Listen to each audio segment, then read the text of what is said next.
The Windbell Forest and the Prince Who Never Cried. Long, long ago, at the very edge of the world, there was a place called Windbell Forest. The leaves of the trees were not green, but clear like glass. Whenever the wind passed through them, the forest rang with soft, chiming sounds, like thousands of tiny bells singing together.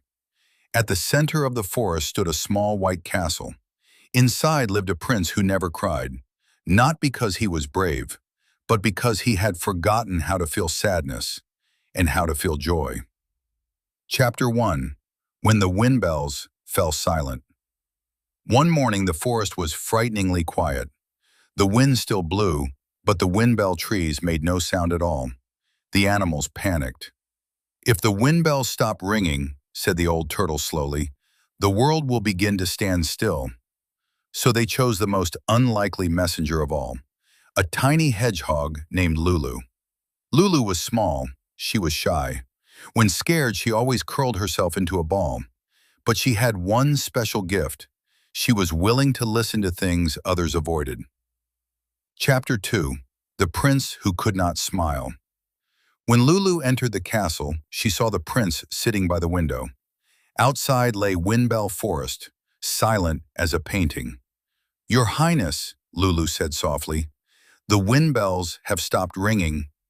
The prince nodded calmly. "I know." "Aren't you worried?" Lulu asked. The prince paused, then shook his head. "I don't know what worry feels like." Lulu froze. In that moment, she understood. The forest was silent because the prince had lost his emotions. Chapter 3. The Sealed Tears. Deep beneath the castle was a door that had never been opened. On it were carved these words: "Only true tears can make the wind sing again." Lulu and the prince stepped inside. Beyond the door lay a lake, smooth as a mirror. At its center floated a crystal. Inside the crystal were sealed all the tears and laughter the prince had as a child. "When I became a prince," he said quietly, "the adults told me a prince must never cry. So I sealed them away." Lulu's tiny spines trembled. "But if you never cry," she whispered, "you can never truly smile either." Chapter 4.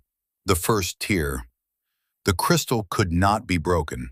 It could only be awakened. After a long silence, Lulu asked the prince one question. "If one day you lost this entire forest, how would you feel?" The prince did not answer right away. Outside, a single windbell leaf fell.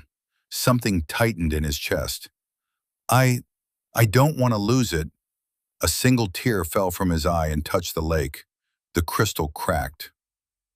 Chapter 5. When the Wind Sang Again. The cracks spread wider and wider. Laughter, tears, fear, hope, all poured out at once. The prince knelt by the lake, crying for the first time. And for the first time, he laughed. The entire forest trembled.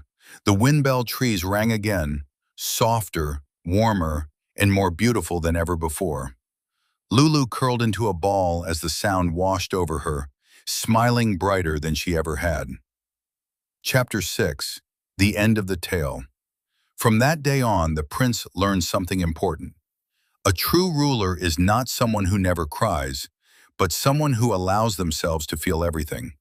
As for Lulu, she returned to the forest and became a hero in every story. But her favorite thing was still to sit quietly among the ringing windbells and listen to the world speak.